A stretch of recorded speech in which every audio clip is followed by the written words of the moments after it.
Previously, in the Halloween franchise, the residents of Haddonfield, fed up with 4 decades of fear inflicted by their local mask-wearing serial killer, Michael Myers, descended into a pitchfork-wielding mob, chanting "Evil dies tonight."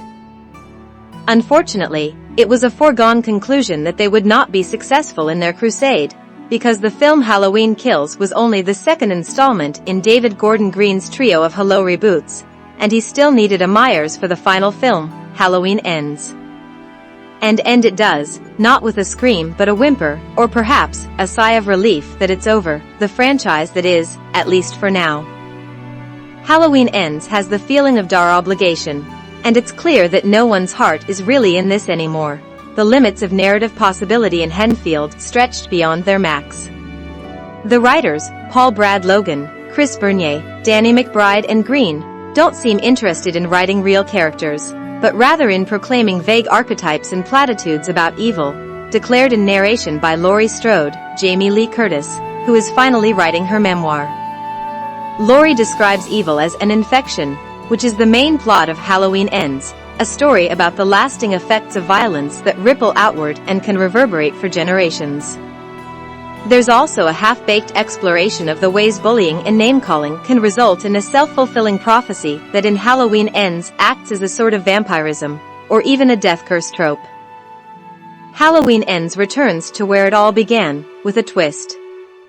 A babysitter shows up on Halloween night to take care of a kid, and things go downhill from there. The boy babysitter, Corey Cunningham, Rohan Campbell, ends up in prison for aggravated manslaughter, and can't shake the psycho label that he's stuck with on release a couple of years later.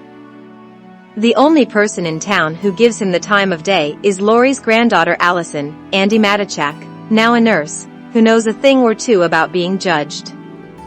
The pair fall into a dark romance while Corey starts to descend deeper into his own bloody impulses.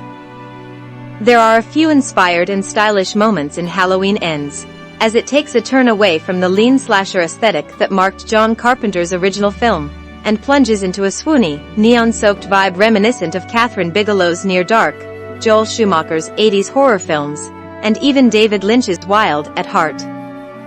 But those moments are fleeting, and more important, they don't feel like a Halloween movie at all, which is presumably why we are all here.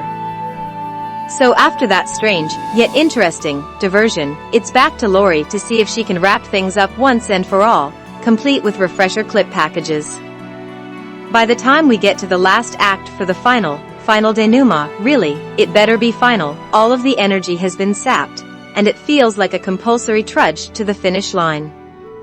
Perhaps that's the point, that wrapping up this 40-year-plus franchise should be more funeral march than fun. But we come to these movies for the thrills, the chills, and the screams, yet even the kills in Halloween Ends feel perfunctory at best. Perhaps it's for the best that it ended this way, without leaving us bloodthirsty for more. But even if the filmmakers feel duty-bound to finish things out, horror fans should know this installment isn't required viewing.